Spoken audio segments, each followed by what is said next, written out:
love, family.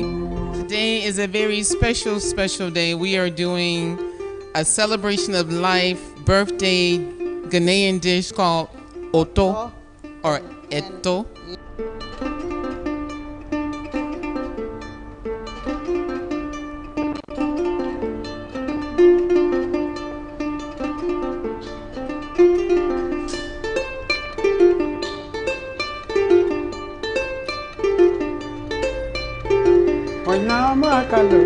Wanyama kalu, tababa wali.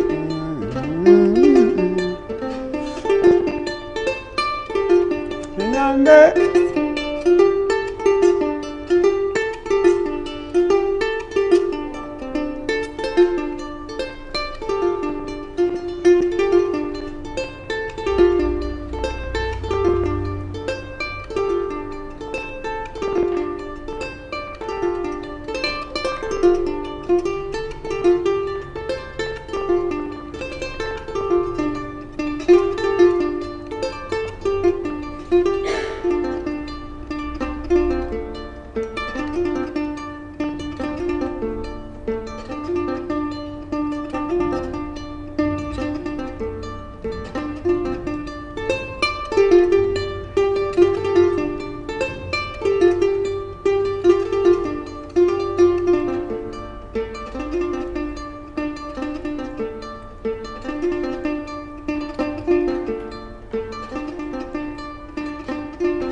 Greetings, peace and love, family. Today is a very special, special day. We are doing a celebration of life, birthday Ghanaian dish called Oto or Eto.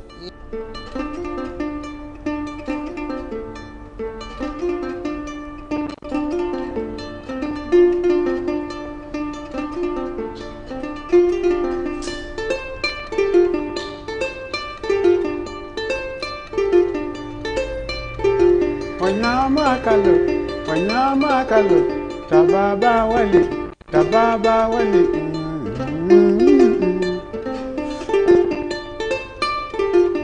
Nyande.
Greetings, peace and love, family. Today is a very special, special day. We are doing a celebration of life, birthday Ghanaian dish called Oto or Eto.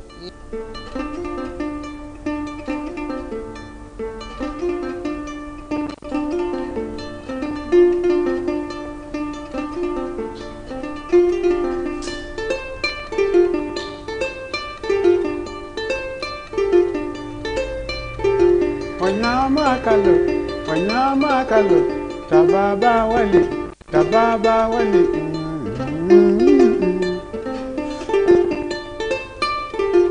Nyande.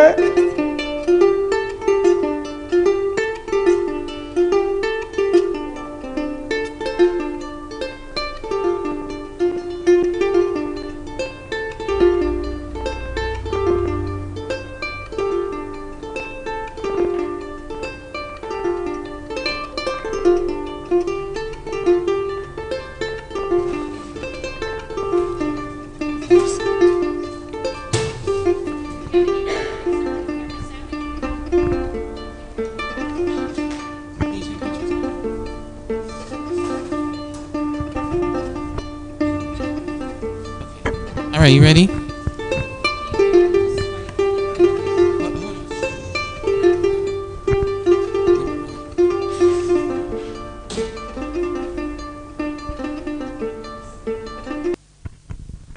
Greetings, peace and love, family. Welcome to Health Watch Thursday at New Earth Health Foods in Ghana. We have our chef, Nataki from NkwaDua. Did I say that right? NkwaDua, which means Tree of Life. Tree of Life. Yes. Tree of Life. And I'm just going to just do something real quick. So this weekend, September 23rd and 24th at the State House in Accra, we're going to be doing the food festival. And we have a vegan all-stars food court. And I think this is the first time we've done something like that with the food festival. And we have NkwaDua. Yes. And Lasan African Foods that's going to be there with some really wonderful food. So last week we had Asantua to do the Ray Ray soup, which we're going to be selling at the festival. And guess what? A lot of Ghanaians don't even know what that one is. Yeah, I'm excited. Yeah, so I was like, but hey, they're going to learn it this weekend. Okay. And the vegans are reintroducing it back into the system. Yes. And I've heard so many people say, I'm not even vegan, but y'all have been, like, y'all got me interested. I'm telling ready you. to taste I'm it, telling so. you. And then, so today, Nataki's going to do jollof rice. Yes. Jollof rice, which is one of the things that you guys are going to be serving as well. Exactly. So what you see here today, you're going to also be able to taste it, along with a whole lot of other different things. We're going to have a kid chef, Amma, who's like just 15 years old. She was here a few weeks ago. You can always go back on our channel and look at the plant-based milk she did. Yeah, and so I just want to say that real quick. And you go ahead and get started. Okay. Because we are hungry. I'm sure you are. Okay. So welcome. When we were talking about what we were going to make, I was going to do an international dish. And Dr. Sharita said, well, what about a Ghanaian dish? And I love it because we always feel like, well, since I wasn't born in Ghana, maybe I can't make the Ghanaian dishes. And then you got people who are like, well, you know, jollof, they think of it one way, but how could I make jollof if it's vegan, right? Or if it's plant-based? But the one thing I'll say is how do people order jollof? Real quick, I just want to hear from everybody. How do people order jollof? If you weren't plant-based, say what the order is. I think everybody. Jollof rice, they put the sardines in it, so I tell them without the sardines. So jollof with sardines, jollof with chicken, jollof with fish. But it's jollof is the vegan part, but then they add the fish, so it doesn't change. The jollof is the jollof, right? So that's what we're gonna do today. So we have a couple different ingredients here, which I'll just go through. We've got our local brown rice, because I'm not importing rice from somewhere else. We have our local organic tomatoes.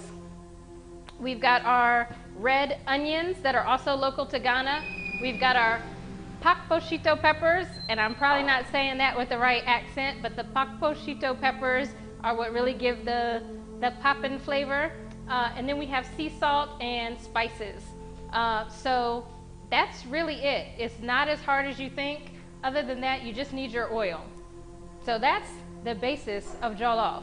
And then if you want to add some soy chunks, if you want to add some tofu, we can do all that. But let's just jump in. So the first thing we do is we come in here and we take our knife and we go ahead and we cut up some onions. So there are going to be two ways that onions come into the dish. And those of us who are used to cooking soul food know how we do this, right? You chop up some onions and you saute them, but then you also put some in the sauce, right? So we're going to go ahead and chop up onions for the sauce. Okay. All right. So we're going to just move that rice out of the way. So we're just chopping up this onion, and it's going to go right in our blender. And then these tomatoes have already been washed. I tell people it's good to wash, and even if you're buying organic, no matter what you're buying, it's good to wash them in either some vinegar, some salt, something just so if there's anything on the outside, we get that off. Now, I know my Ghanaian folks are like, why are you cutting the eyes off? I cut the eyes off, but I know people who will throw this right in the blender just like this and grind it up. So you can do it however you prefer.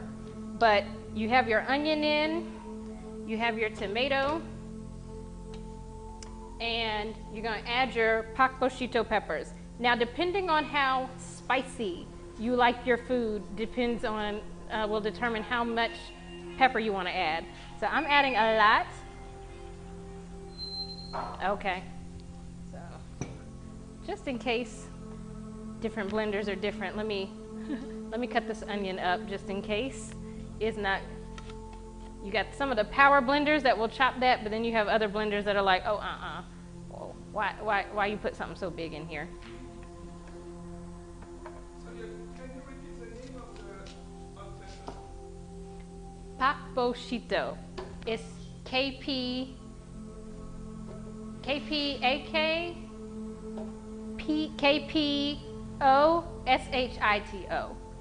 But in the description on the YouTube, you'll get all of the ingredients. So we'll share that with you. All right. And then we're just going to add our little bit of water.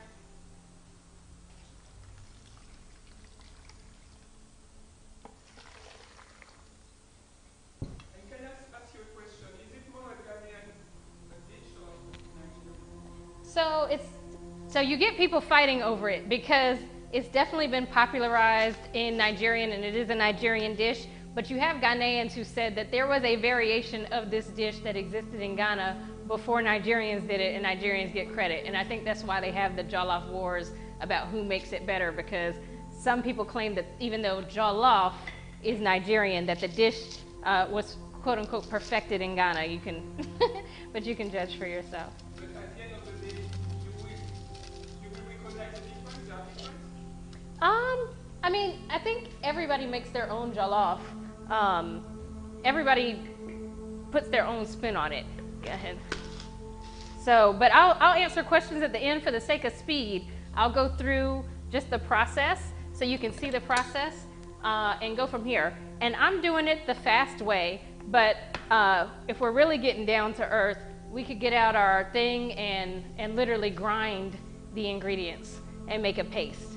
But for now, we're going to do this in a blender. Maybe didn't chop that onion big enough.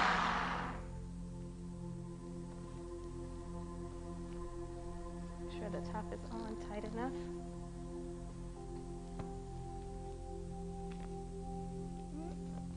We'll see.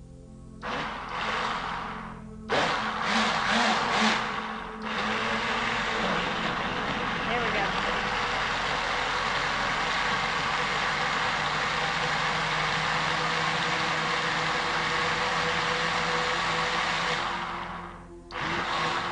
Okay, so that is good enough. We want to get it to, some people liquefy it, but some people want it where it's still a little bit chunky. So you can choose. You may want to, of course, make sure the onion itself is chopped pretty fine so you don't have like a big chunk of onion in, but some people will do it like this and then add in more tomatoes so it's chunky. So I will use that as an example here. And then some people will just take the tomatoes and throw it in with the onions that we're going to saute. So remember I said onions come in 2 parts in here, and you know, most gourmet food, and I think a lot of gourmet chefs get their hints from us here, but most gourmet foods have a, most gourmet foods have, you know, some kind of base, and this is an onion base.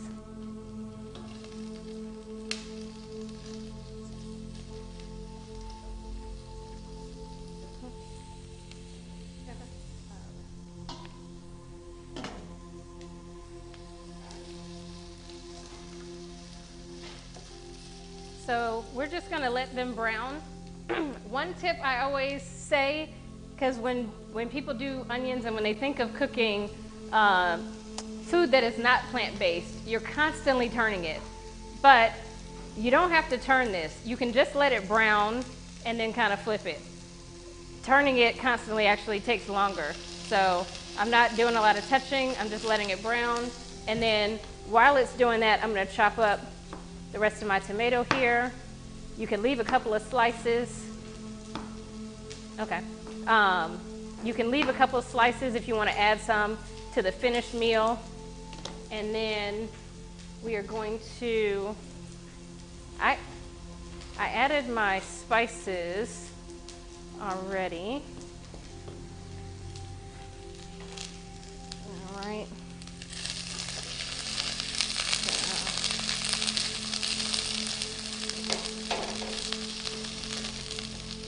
So this is almost completely brown. I'm just going to let it brown for another minute while I slice the rest of the tomato.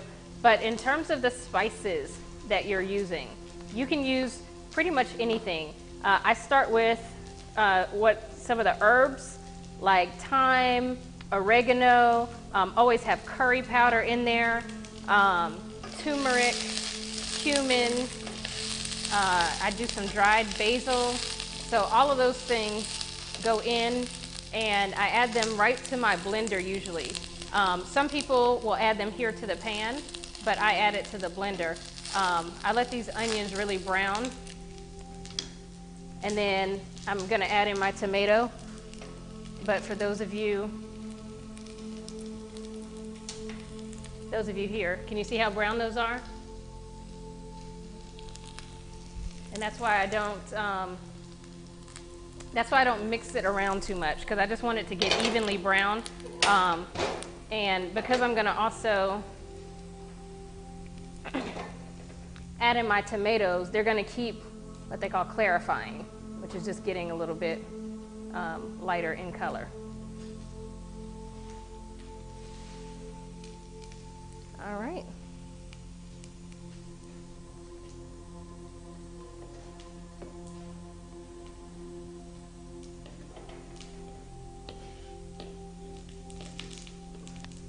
All right, so now that I've seen that these are nice and browned, some of them are even completely clarified, and you can smell it.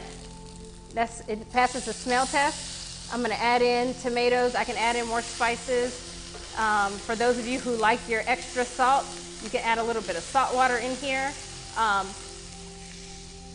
For the sodium purposes, I don't add a lot of salt, but jollof does take does take a little bit of salt to really get it.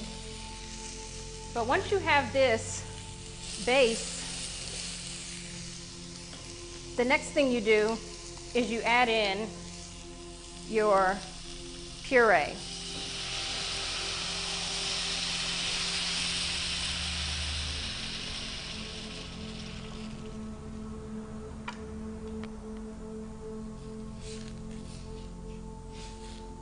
And And now again, since all of your herbs and spices are in there, I'm just mixing it to make sure that no onions are stuck to the bottom. Sometimes people will just stick stuff over the onions, but if the onions are stuck to the bottom, instead of cooking in the stew, they'll just burn on the pan. So I'm not, okay. So I'm just making sure they're not stuck to the bottom, and they're not. And I'm gonna let that sit. I'm gonna add a drop of oil here. And this is not a oil-heavy food.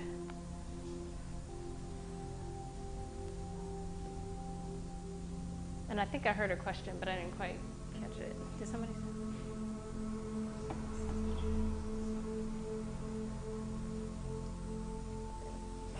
say? I'm still not hearing that question. All right, sorry. Okay, so for now, while this is cooking, the only other thing we need to do is, okay. So this is local brown rice, and it gets confusing because we think local brown rice, and this doesn't seem brown to me, right? But this is local brown rice. It comes in different colors. You have your dark brown up to your very light brown, and there are various varieties. But I just tried to make sure that I know exactly the source of my content so that I can make sure that, you know, we know where they're coming from. So with that being said, we are going to really just let this stew. So, okay, all right. So again, let's just recap what we have here. So we have onions, tomatoes, pakposhito peppers, we have salt, and we have local spices, herbs and spices. And what I mentioned is that the spices are oregano, thyme, cumin, oh, what else? Curry powder, which is really just like fenugreek and thank you, turmeric.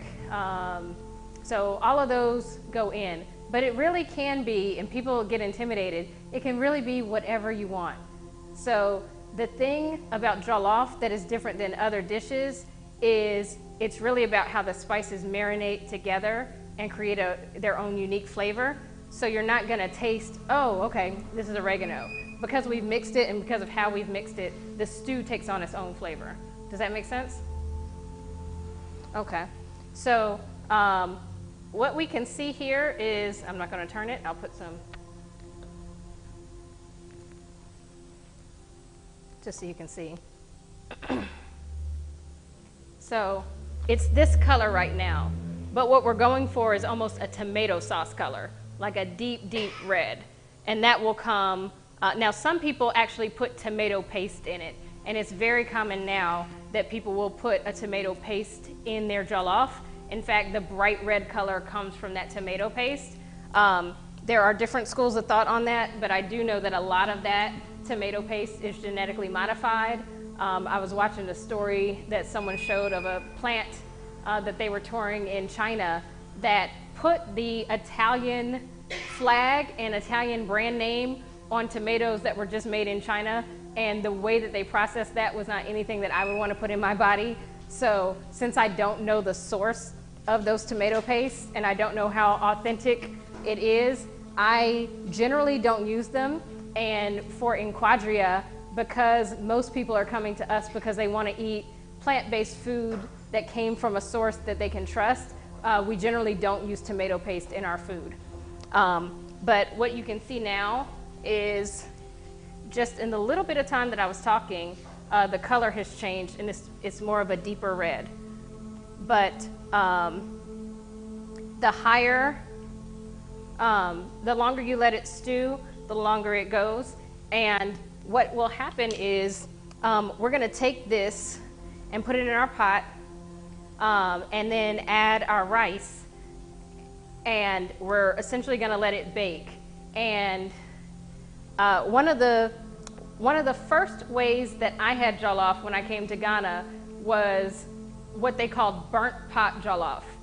And people don't really make it like that anymore. I guess people are like, I'm not intentionally burning my jollof, but it was the best jollof I ever had. And all the restaurants did it, where they put the fire really high, and so the bottom layer would burn. And they call that kanzo. Anybody heard of kanzo?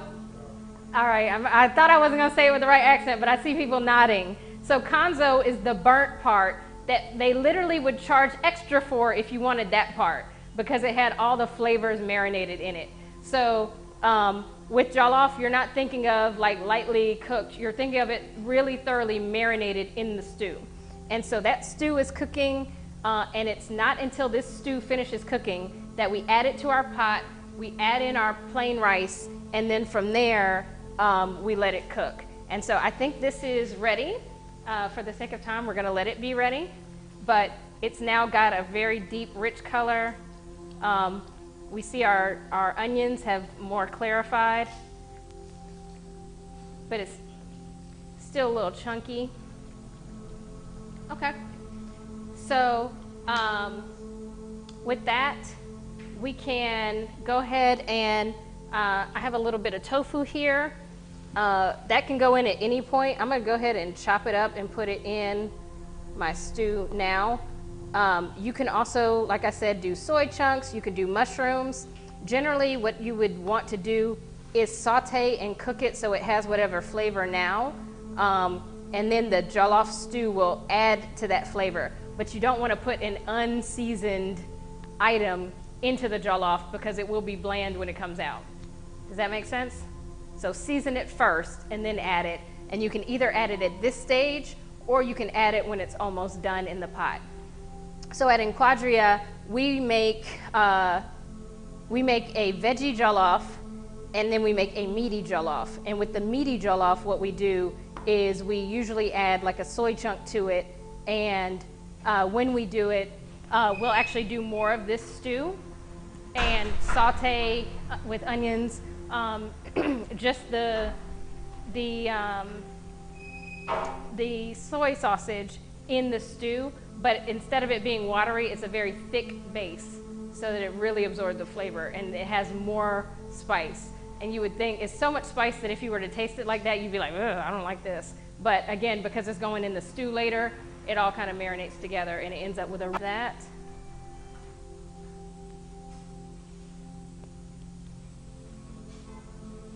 All right. So that is done. I'm gonna take this.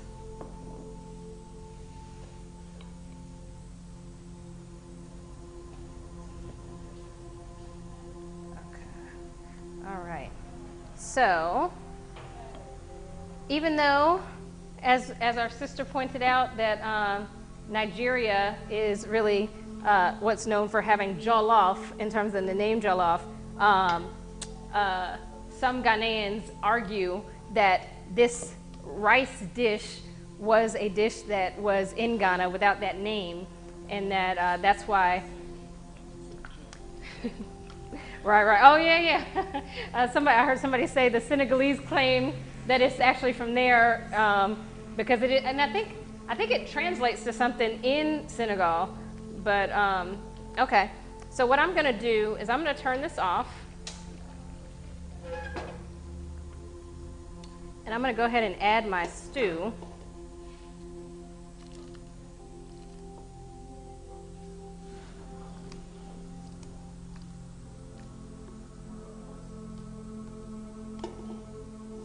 And one thing that most people don't realize with the jollof is you're not normal rice, you're steaming. How do I say it? You're steaming the rice. So people mistakenly think, oh, okay, like I'm kind of boiling the rice, but it's really the steam that cooks the rice, right? Jollof is different. You're actually cooking the rice inside of the stew. So you want to add a lot of stew and then you want to add a lot of water because it's going to take some of that. And because the heat is so high, you need to make sure you have enough that it doesn't boil out and dry up too quickly. So I'm going to add in my tofu, and I'm going to mix and cover this.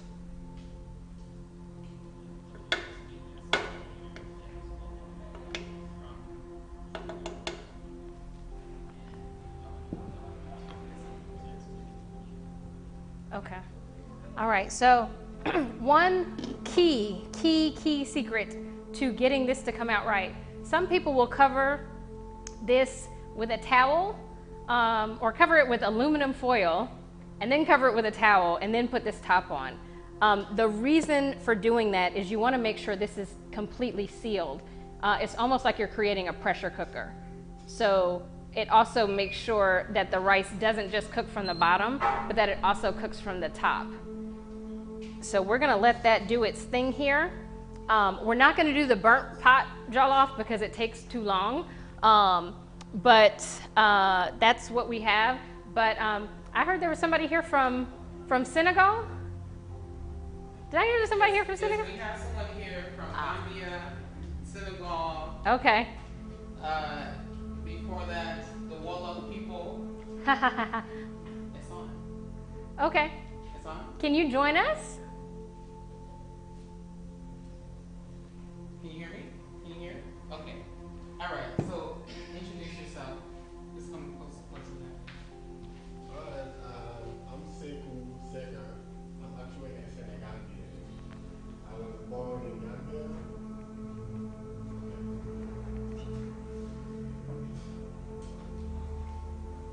Yeah, so I was born in Gambia, but raised in between Gambia and Senegal. Because my father is from Senegal and my mom is from Gambia. Yeah, so this is actually very interesting right now because I'm hearing a lot about the JOLLOF. Because the JOLLOF has been something that a lot of people have been talking about on the internet and social media. So, but anytime you hear the word JOLLOF, then they're talking about Ghana and Nigeria. So I feel like this is a very big misconception, I would say. For the people that have been to like Senegal and Gambia, so if you test the jollof between all these countries, then you realize there's a difference like on all these everybody up there. So the word jollof itself is something that comes from the Wolof tribe. So they have a tribe called Wolof, and this Wolof tribe they are present in Gambia and Senegal. They actually grow the jollof. Yes, they have different names for it. They might call it Benachin, they might call it Chimjim, Jemwe, all of that. But it's still the same jollof. So jollof is actually owned by the Senegalian people.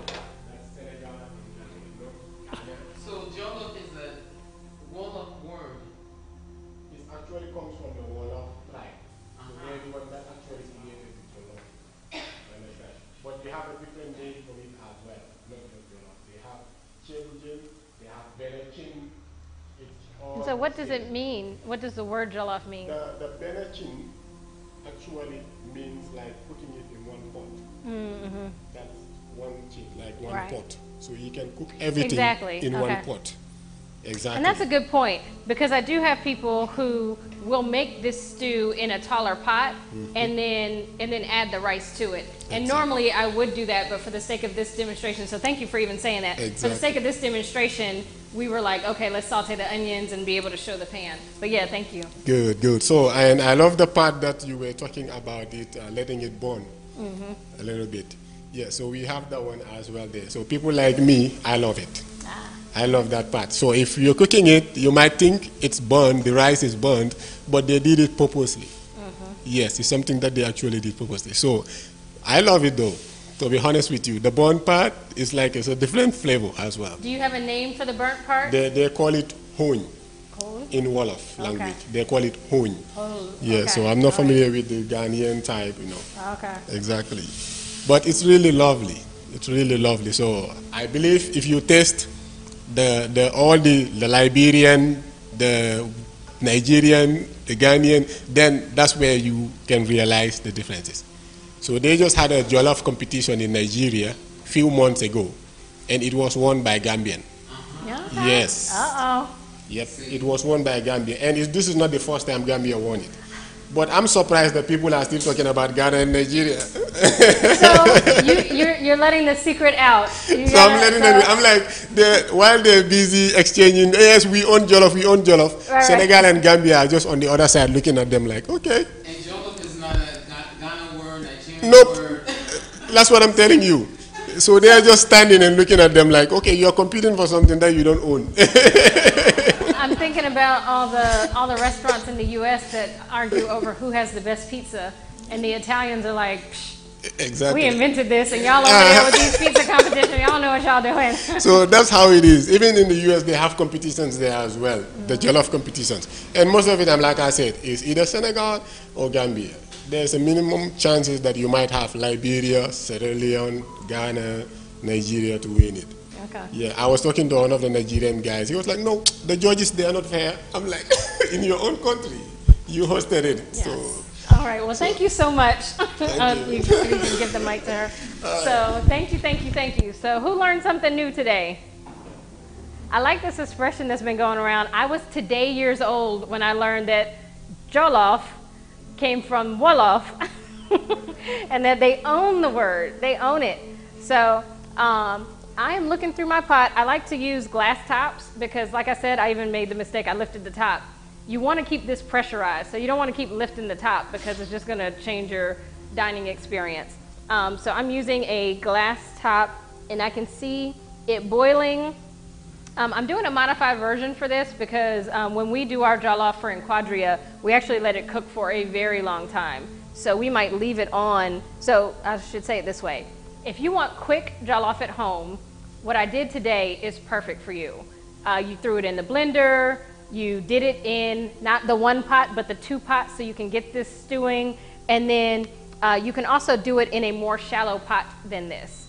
So the more shallow and wide the pot, the faster it'll cook. The higher and taller the pot, the longer it will take to cook. So that's why, especially restaurants and caterers that are doing larger batches take a really long time to make it. But you can have jollof at home in like 20 minutes. If you're using a blender and all this, maybe 20, 30 minutes. So I'm looking, I'm hearing it sizzle a little bit at the bottom, and that's actually a good thing. It gets you a little bit of the kanzo, or say the word again? Hold, okay. So I'm going to turn off my jollof. Uh-oh, it is too hot to turn. Uh-oh, I think it may have got a little bit too much kanzo. But, okay.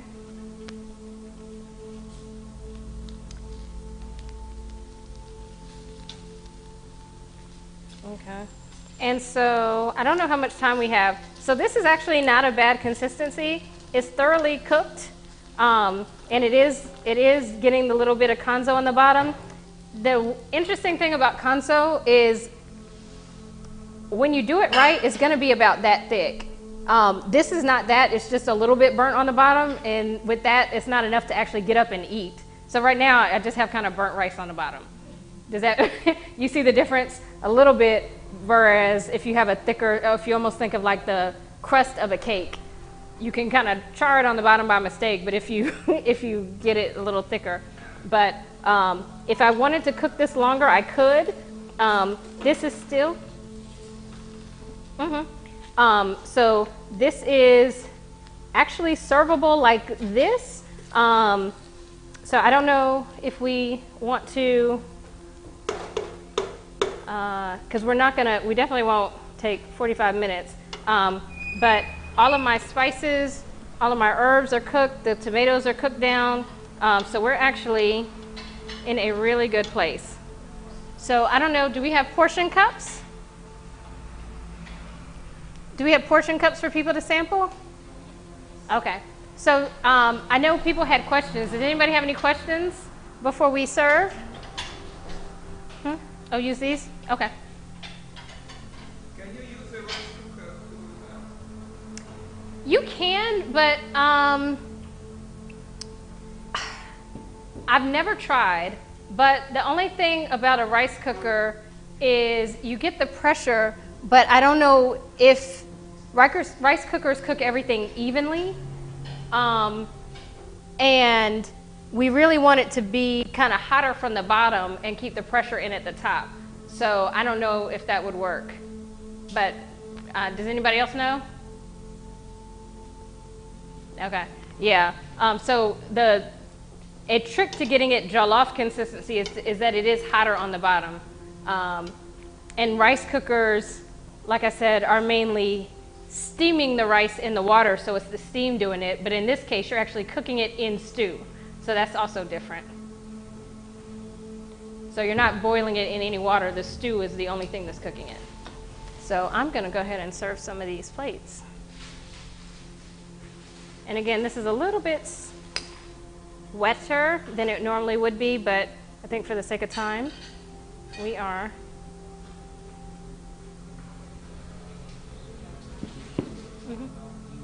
Okay. Okay. So a little bit of background about me. You can tell from my accent that I was born right here in Nkrumah. Okay, maybe that's not right. You can tell from my accent that I was born and raised in the United States by two parents who many of you know, Dr. Kwame and Nataki Kambon.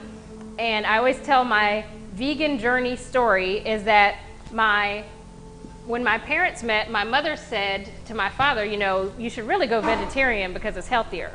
And my dad is a researcher, but when she told him that, he said, I love meat. I don't know what you're talking about, but I'm not giving up meat. And especially I'm not giving up chicken. But because he is a researcher, he did some research and saw, wow, I need to stop eating this. So he went vegan, and she was like, no, I'm still eating chicken and fish. But he surpassed her. And they went vegan pretty much before I was born, although they also tell the story that there was some major World Series that happened and they were supposed to be vegan, and my mom had this intense craving for pizza, and she sent him out during this major baseball thing, and he missed like the greatest baseball event of all time because he was out getting my mom pizza.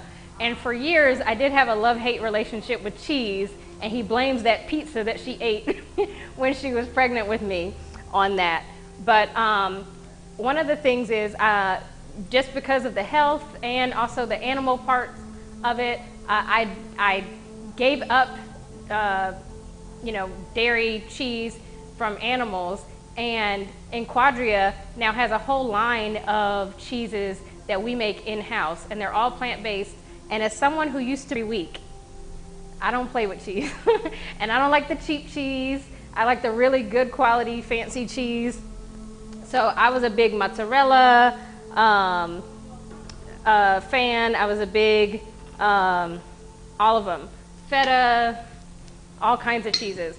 And we've been able to create some of those. So on our vegan pizza, people look and they're like, oh wow, there's melted cheese. Is that, do you have one without cheese? Thinking that it's a cow dairy cheese, but it actually is melted cheese on those pizzas.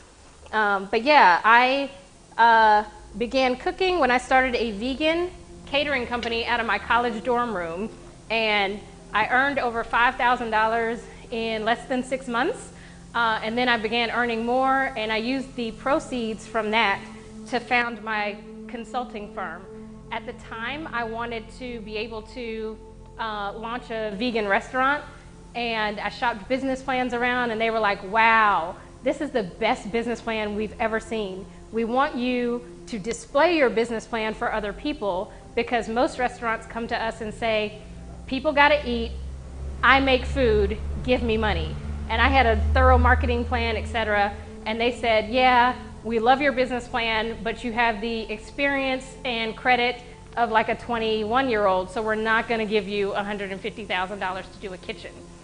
So I used the seed money to launch a consulting firm, because as I was building out things for my business that was in my dorm room, I was talking with restaurateurs and other business owners who said, wow, I don't have a marketing plan. How are you getting customers? I don't even have a way to get customers, and I have an actual restaurant. How are you doing all these things? To date it and tell my age a little bit, I had a website and people were like, websites aren't going to catch on, those newfangled things. And you could tell that was a long time ago. So yeah, that was kind of my journey. I've been doing consulting for over 23 years, and we help people set up, manage, and operate small businesses. And when I first came to Ghana, I was not happy here. It was COVID was happening and all that, and I was thinking about moving. And my niece said, Amma said, please don't leave. She was like, I need you to stay here. You should stay and start a business. I was like, I don't need to start a business here. And I was like, what business would I start? She said, maybe we could do a restaurant together. So that's how NkwaDua was born. She's been doing food since she was 5 years old. And the quick story around that was everyone in my family owns a business. My mother is a psychologist and has that firm. My father is an author and a lecturer and coaches men on being warriors. My brother, Dr. Kambon, Obadile Kambon, has the Abibi Tumi social education network and teaches tree classes and helps people who are moving to Ghana get settled here and make a life and pathways for themselves. And we would always have, I structure the family meetings. And as I was structuring the family meetings, Amma was 3 at the time. And even at age 3, she's talking and giving like valuable suggestions to the meeting. And we're like, how is this little kid coming up with these ideas? But as mature as she was, one day she burst into tears. And we're like, wow, she's mature, but now why is she crying? And she was like, how come I don't have a website? And we were like, Amma, you're 3 and you don't have a business. And she was like, but why can't I? So I registered ammakambon.com when she was 3 years old, and she decided she was gonna write a blog, she was gonna start her own vegan cooking shows for kids, and she was gonna be a chef and do this. And so that's how Amma got started. At age 4.5, 5, she was able to do that. So, you know, fast forward to when she was 12, she suggested that we do NkwaDua together.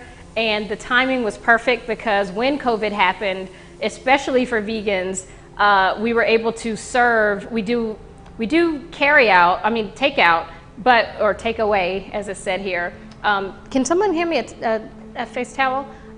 We do takeaway, but we also prepare full meals. So somebody may say, you know, give me, you know, pots of things that I can have for the week. And we're able to provide individuals and families with their full meal. And it's a lot easier for busy professionals. We have some people who've traveled to Ghana and they don't have a full kitchen, but they don't want to just do takeout. They want, you know, really wholesome meals.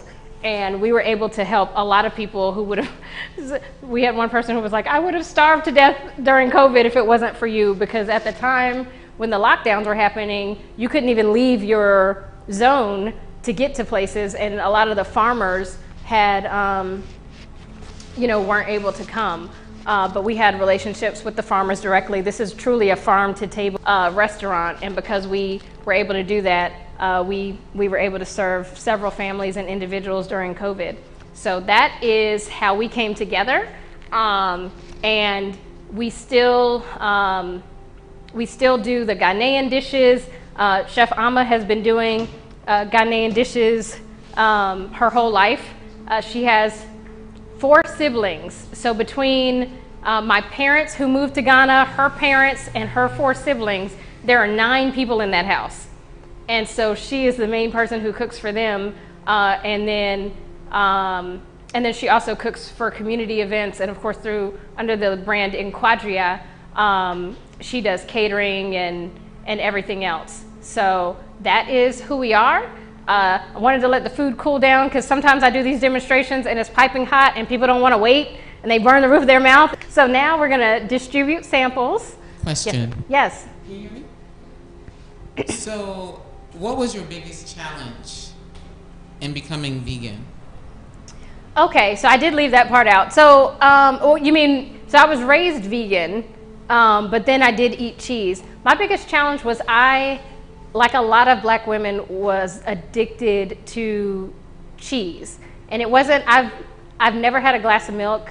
I've never had other, I think I've tasted yogurt, but I'd never tasted meat or anything, but I could not give up cheese. And it was really interesting because we had a bookstore and a cultural center where we did activities like this all the time. And I came across someone who found my phone number years later. I'd left North Carolina and moved to Washington, D.C., and she found my phone number and she called me and she was like, "You changed my life. You know, I'm now vegan." And no, she talked about going vegan and how it changed her life and she feels better. And her family was vegan, all because she came to a program that I did like this, and it inspired her. And I was like, "Wow, are you still vegan?" And she said to me, "How can I not be vegan? How could I listen to all the health information you said, how it impacts the planet, how it impacts the environment, and do anything else?" She was like, "Of course I'm vegan." And at the time I was vegetarian, and I realized, I mean, I knew it internally, but like, she didn't know that I was being hypocritical. It was like I knew better, but I wasn't doing better. And as much as I would love to give credit to so many of the brilliant Africans who've shared so many things, I was looking for something that would just shock me out of my food craving. And Dr. Africa, I'll give him credit first. Dr. Laila Africa talks about food cravings and what they're actually related to, because he talked about the only natural food craving that we have is for breast milk, and everything else is socially engineered, which is really interesting because you think you're craving it, but it's really coming from another place. But I found a video called "Dairy is Scary," and it is the brightest little white girl with blonde hair right up in the camera, and I knew what they did to the animals, but that video was so shocking and the graphics were so horrifying that I probably had $300 worth of cheese in my refrigerator and I threw it away that day. And I was vegan, but what I would do is if I went somewhere and I was like, well, this bread probably doesn't have dairy in it. I don't know. Since I don't know, I'll just eat it. But now if I don't know, I don't eat it. So it really made that shift for me. But the part of the video that shocked me out of dairy was when they talked about the bestiality and how literally the farmers will stick their hands in the cows and up the anus of the bull, which is bestiality, and that they'll do these anal prods and all of this stuff, and to impregnate the cow, they'll take the semen and literally put their hand inside of the cow. And I was like, that's rape. And I know a lot of people are like, oh, it's just an animal and you can't equate it, but I think for me personally, there is a level of violence that I don't care how you feel about animals, but I can't be associated with that. And having a grown man put his hand inside of a cow's vagina to impregnate her against her will, or put his, electrically shock a bull in order to produce semen, was not something I could live with. And so from that day, I was like, I will never consume this again. And the one thing she said at the end of the video that really hit me was, some vegans walk around with an attitude thinking that they're better than vegetarians. But what happens is, after they've gotten all they can from the cow and gotten all they can from the bull, they just shoot them in the head and they turn them into beef. So you're not if you're doing it because you think somehow it's better, it's not, because you are the reason for the meat industry. And I was like, whoa. So I have to give her credit. That video and the graphics in it were so shocking that it didn't end the cravings, but it ended my purchasing of it. And it did force me to come up with the amazing cheese recipes. And I had someone, a group here in Accra at Legon, who said, wow, like, I really, really love cheese, but you all's pizza tastes just like, regular cheese. And we get people all the time who say our pizza is the best pizza in Accra. So for those of you coming to the Accra Premium Food Festival, we're going to be under the Vegan All-Stars banner. You'll be able to taste our pizzas. There's a Animal Lovers pizza, which has the chunks on it. There's a veggie pizza. There's a cheese pizza. I think the pesto pizza. Oh, and we have a Ghanaian fusion pizza, which is, who knows what agushi and contomere is? Okay, agushi and contomere or palava sauce. It looks like, for those of you not from Ghana, looks kind of like a spinach with like a creamed spinach kind of thing.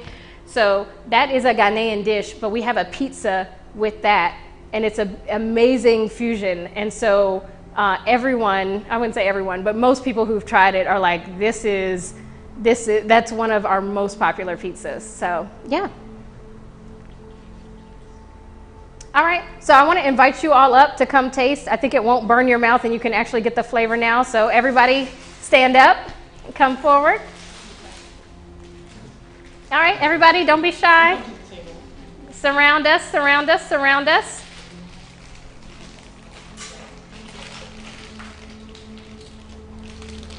Yeah, just come, everybody come up here to eat, to taste, give your opinion.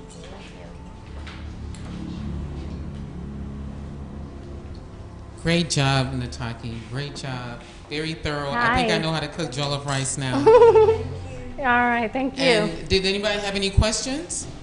Oh, you guys come up. I want everybody to on the screen and give your opinion on what you feel. Come around the table. And I'll show you.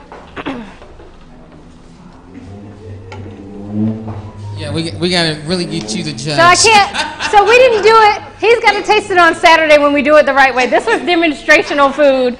So, and I want to show you again, to get the burnt pot jollof, you really have to get almost 1/4 of an inch burnt. And we didn't do that for this. So this just gives you more work. This isn't burnt pot jollof, but yeah.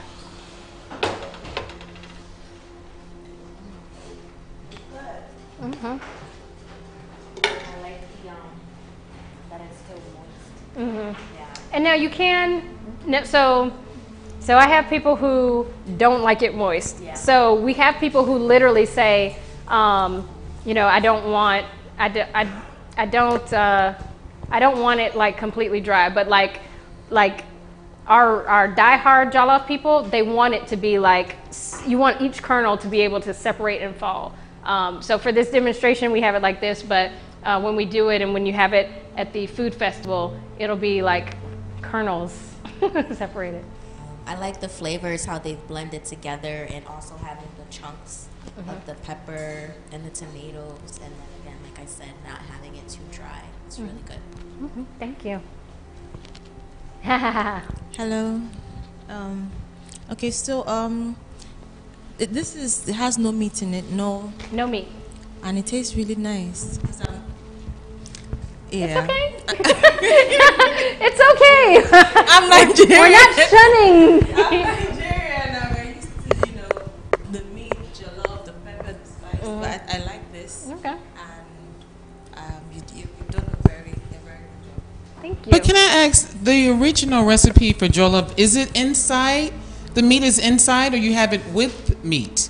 Is it normally cooked inside? Put it. So I don't know about the original, but some people do, like, they'll put chopped chicken in it, but that may have evolved. But like I said at the beginning, people usually say, give me jollof with fish, give me jollof with chicken, and they'll just stick it right on the top. But we add it, especially because people who are used to having the meat, to be able to have it in there, you're not going to have a whole chunk of tofu on the top. So having it kind of in there just gives you the flavor all combined. So from Nigeria, what do you think compared to? Is it similar or? Yes, it is.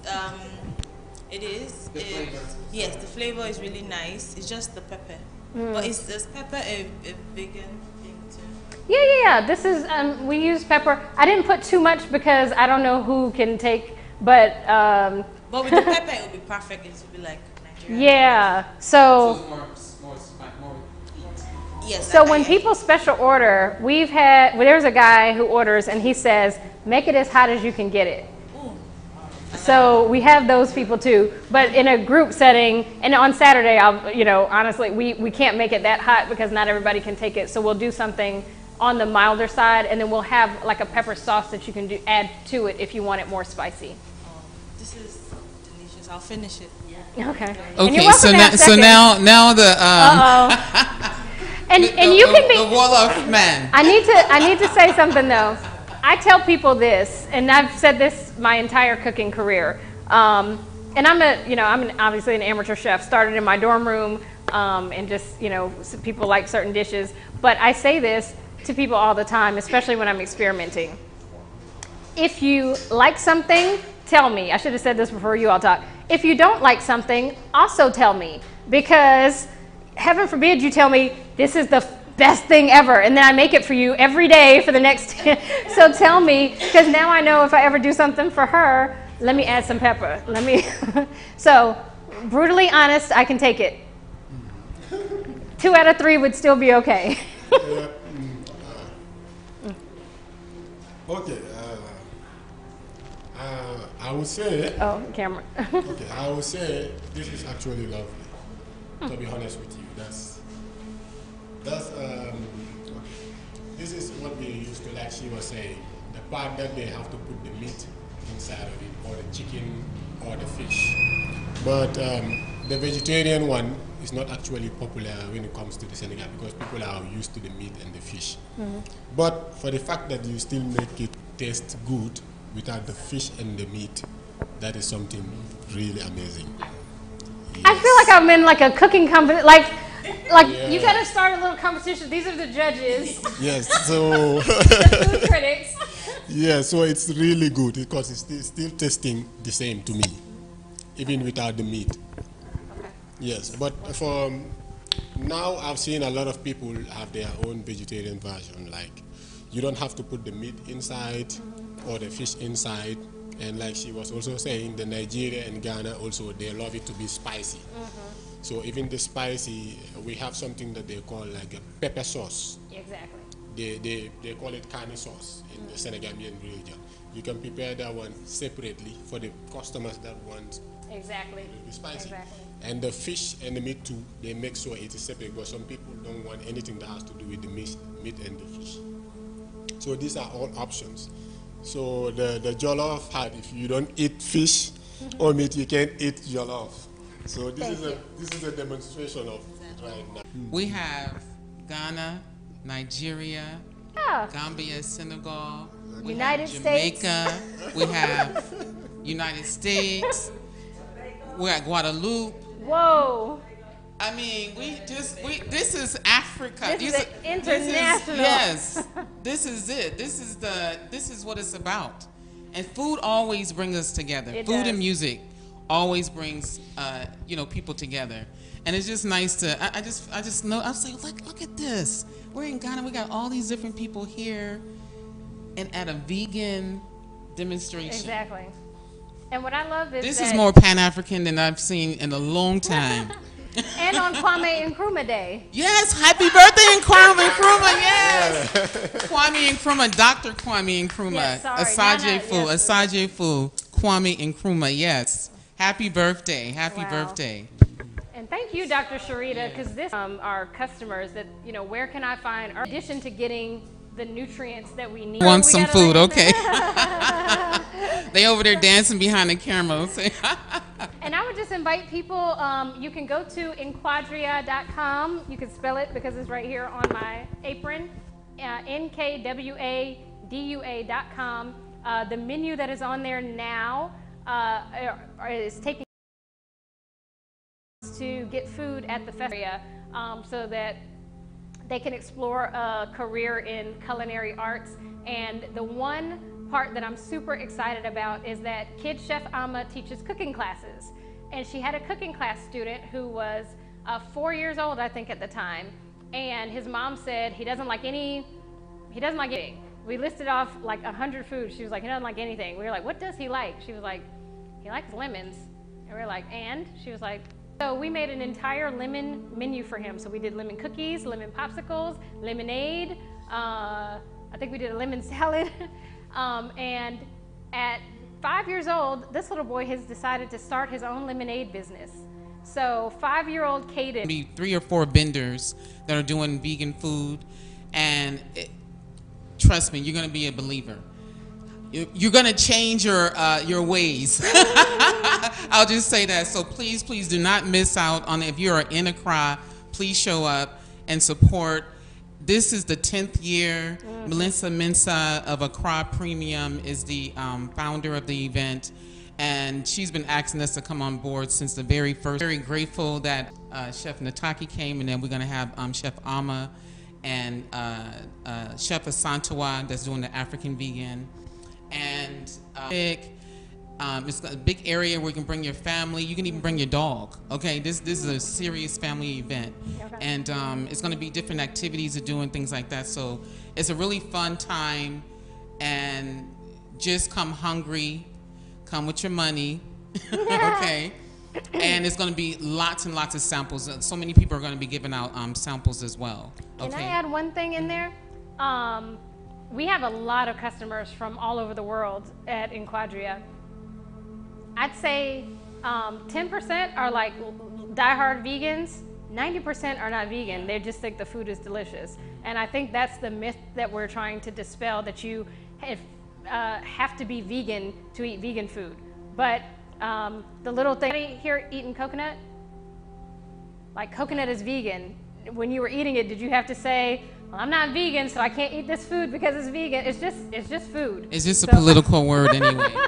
It's just a political word anyway. Even a lot of us can't even call ourselves vegan if we want to deal with the real term, because vegan means that you don't do any harm to any animals at all whatsoever, right? You don't eat it or whatever. But it's very hard to call yourself vegan if you're African. You know why? See, me, I do African dance. What are we beating on? Cow skin drum. I play basketball. What am I bouncing the ball with? I got on shoes. Rubber. A lot of our shoes have leather in it. You know what I'm saying? My shoes are vegan. And you know what I'm saying? So the thing is, Dr. Paul Goss, who's my father, and Dr. Aris Latham always says, I will never use the word vegan or even plant-based, because it's like plant-based, and what's the rest? Yeah, what's the rest of it? That's exactly what I would say. You know? I wouldn't trust that. And so the word is vegetarian, because vegetarian means that's the person who eats plants. Things that came from a plant source. Yeah, just plants. Period. That's what a vegetarian is.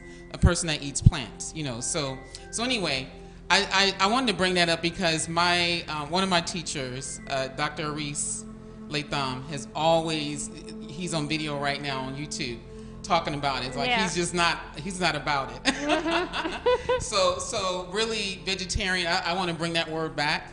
We use the word vegan because it's, you know, food is political, and it also lets people know how I eat. So I know if I go to somebody's house and I say I'm vegan, they know it's something that doesn't have any meat, you know, inside. You know, so that's why we have the Vegan All-Stars, and we're all-stars because the food is the bomb. The food is the bomb. You cannot become an all-star unless your food is really convincing that people can just eat your food, whether they become vegetarian or not. You know, but just the fact that they can enjoy your food. That's what makes you an all-star. So thank you again. And that's, if I can add, that's why we're putting, because people were like, you know, so in the U.S. they had a derogatory term when they would call, like, you know, they'd associate it with hippies and things are crunchy and all these kinds of things. And when you'd see pictures, it'd just be kind of like slop on a plate. It wasn't even attractive. But we're doing all gourmet dishes. These are like curated dishes that are done at a different level, because that's also vegan, and that's also the way you can go. So it can be crunchy, it can be granola, but it could also be kind of high end, and you can kind of see what that life is like too. So we have a lot of people who are like, I eat the fanciest, best food that I ever eat when I eat with you all. And then the other stuff I'm getting on, you know, on the side, the roadside. Yes. All right, you guys, thank you. We're going to go ahead and close it out. You can come see us here every Thursday. We're doing some kind of demonstration, whether it's on food, exercise, herbal medicine, gardening, all kind of different things. And you can always follow us on YouTube. Is always live stream. So no matter where you are in the world, you can watch us here every Thursday from 6 p.m. to 7 p.m. Ghana time. All right. Thank you. Much love.